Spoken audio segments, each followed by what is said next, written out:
What's going on, guys? We're back again with yet another video, and today you guys already know what the deal is. These are a brand new shoe. I actually just got them in hand last night, so I'm finally not late on a pair of shoes for once, which is rare nowadays. But these right here, originally released in 2011.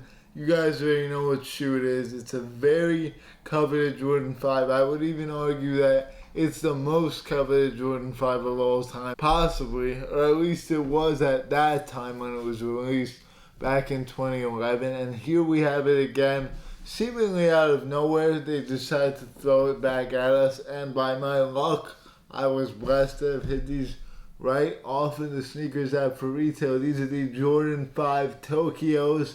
Absolutely a banger right here. These are not a shoe to be underrepresented. These are a shoe that you kind of want in your collection if you're a real true collector. By the way, I'm just gonna say it does look like the camera is making these a little bit darker than they actually are in real life, so just keep that in mind, because these are actually a bit of a lighter shade of yellow than what is showing up. So I hit these on the sneakers app this Saturday. I guess it was September 27th, I believe, for a retail price of $215. These are a size 9. My trainer will be getting them first thing in the morning.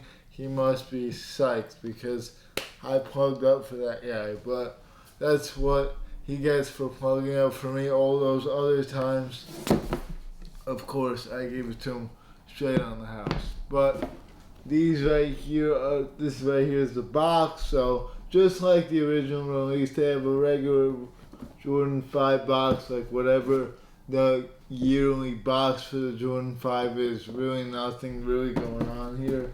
The size tag does say Varsity Maze, Black Wolf Gray, Anthracite, Jaune Color Multiple. I guess that's like a French translation. I don't know why French and not Spanish beats me. But yeah, so right here are the shoes themselves in all their glory. Get a little spin for the camera. On the lateral side, actually, never mind. I was about to say you got the 23 in regular fashion, but you don't. This right here on the back heel is 23 in Japanese. That is a very sick detail, one of my favorite details. Then you got the regular shark teeth that you have on every Jordan 5. This is done in a speckled yellow, a bit ever so slightly, I think, lighter than the upper, though it's very close. It's a negligible difference. These remind me a lot of like a yellow ochre colorway is how I would describe these, which is a very nice colorway. And I'm kind of partial to yellow for some reason. Even though I never really wear my yellow shoes once I have them, I do definitely like the way they look. You got this opaque mesh netting, which is kind of similar on Jordan 5s.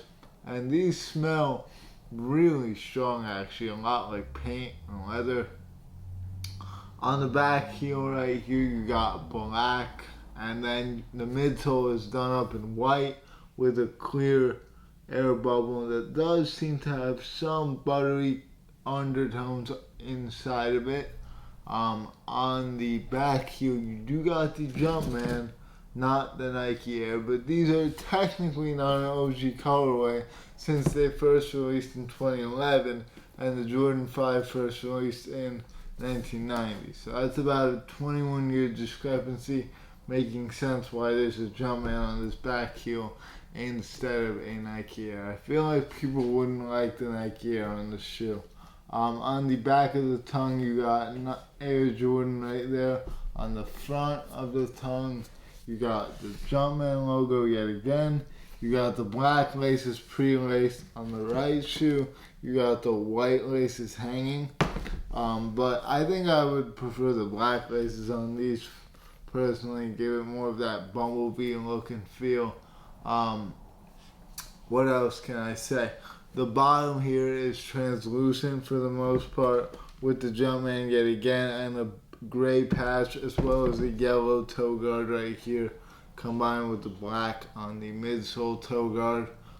So you got a black and yellow toe cap basically right there. Pretty cool. On the medial side, very similar to the lateral side.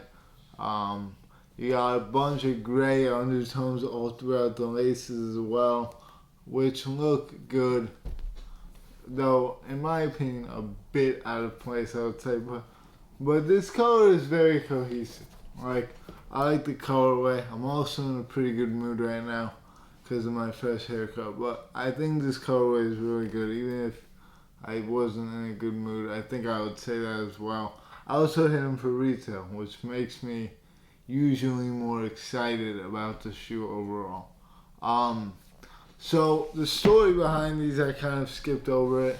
Basically, this shoe, there's a bit of a conundrum on why it originally released. One reason that people like to say is that basically the Japan Olympics was going on.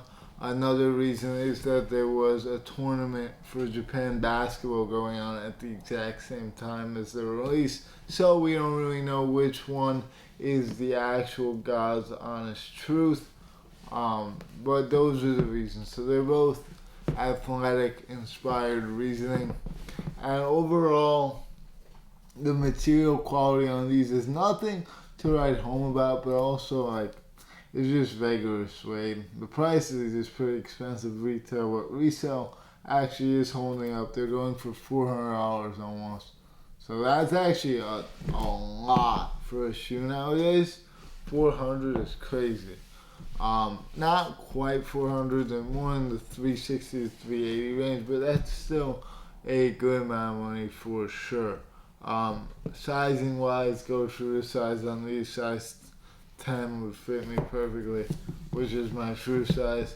And yeah, I can definitely see a lot of people fiending over this shoe, because this shoe is definitely a classic. It's not an OG, but it's a classic, and people would love to have this in the collection. And they're only going to get more expensive, which I haven't been able to say about a shoe in so long.